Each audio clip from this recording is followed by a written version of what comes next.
Have you ever poured your heart into trusting someone, only to feel the cold sting of their betrayal?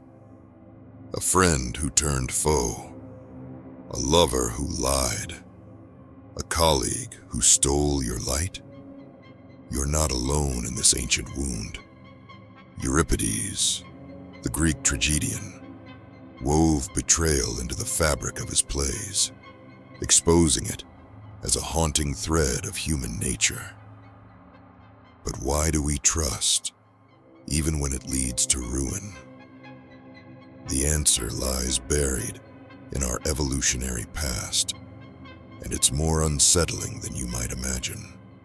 Stay with me, for Euripides' tragedies hold a mirror to a truth that could shield you from the next traitor.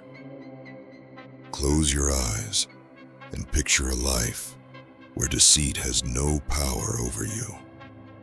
You see through honeyed words, your trust reserved for those who've earned it. Imagine the peace of knowing your heart is safe, your bonds unbreakable. Now, envision the alternative, a world where every trust you extend is a gamble, where traitors lurk behind every smile, ready to shatter your faith. One path leads to wisdom, the other to endless pain. Which will you tread? Euripides' tragedies, like Medea, lay bare betrayal as a cornerstone of human experience. In Medea, the heroine trusts her husband Jason, only to be abandoned for another, sparking a spiral of vengeance. Why are we so vulnerable to such deceit? Evolutionary psychology offers a chilling answer. We're hardwired to trust because, in our ancestral past, it was the glue of survival. In small, tight-knit tribes, trusting others ensured cooperation for food, shelter, and safety. Yet, in today's vast, anonymous world, this instinct can be a fatal flaw, exploited by those who wear masks of loyalty. But there's a deeper layer to this puzzle, and unraveling it could change how you navigate trust forever. Euripides wrote in Medea, "Stronger than lovers' love is lovers' hate, incurable in each the wounds they make." This piercing insight captures the raw agony of betrayal, a theme that echoes through his works and resonates with our evolutionary struggle to trust wisely. You know the ache, don't you? Trusting a friend who shared your secrets, a partner who vowed loyalty only to stray, or a coworker who smiled while undermining you. These betrayals cut deep because they exploit a primal instinct to trust, one Euripides saw clearly. In his plays, characters fall prey to deceit, their trust a bridge to tragedy. You've walked that bridge too, haven't you? But why do we keep crossing it, even after the scars? The answer lies not just in our hearts, but in our ancient wiring, and it's time to confront it. What draws you to trust someone? Their charming words, their fleeting kindness, or a hope they'll prove true? Have you ever ignored a gut feeling, a flicker of doubt, because you wanted to believe? Euripides' characters, like Medea, trust blindly and pay dearly. What if your own trust is a trap, set by your biology? And what might happen if you could break free from that programming? These questions aren't just musings. They're the key to guarding your soul. Let's peel back the layers of why we trust, even when it courts betrayal. Evolutionary psychology reveals that trust was a survival tool in our ancestral tribes. Small groups thrived on cooperation, sharing resources, defending against threats, raising young. Trusting others, as studies like those from the Evolution Institute show, boosted group survival, even if it meant occasional betrayal. In information-rich communities, cheaters were exposed, making trust a net positive. But today, in sprawling societies where anonymity cloaks deceit, this instinct can be a liability. Euripides' Medea mirrors this.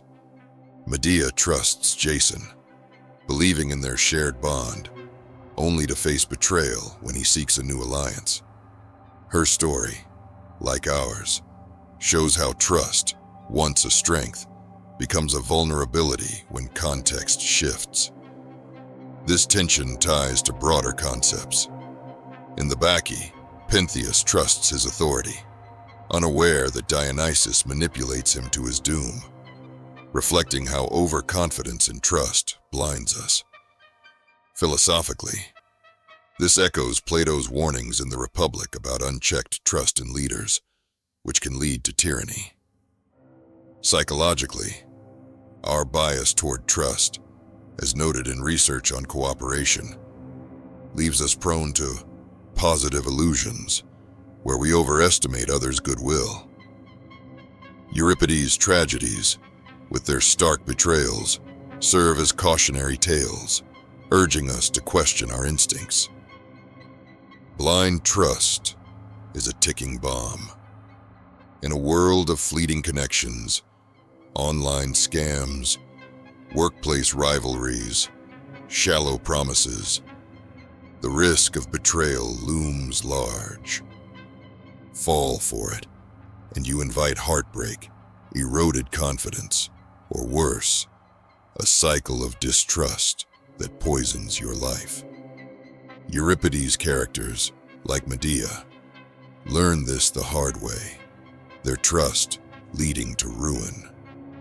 Without discernment, you're not just vulnerable, you're handing traitors the keys to your soul. The stakes are higher than you think, and the cost of naivety is a wound that may never heal. Yet, there's a way to break this cycle. Wisdom, as Euripides suggests, lies in selective trust.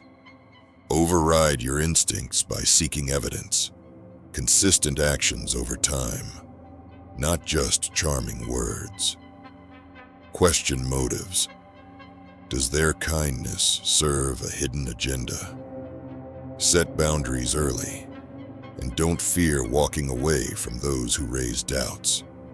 Studies on trust, like those from the Evolution Institute, show that in information-rich settings, trust thrives when paired with vigilance. In Medea, the chorus sees Jason's deceit, but can't sway her. Be your own chorus, alert to red flags. Selective trust isn't cynicism.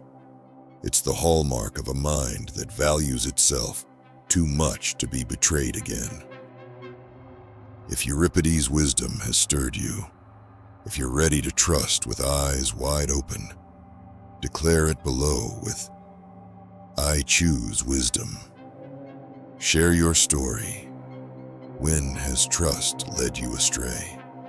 Subscribe for more dives into philosophy and psychology that arm you against life's deceits.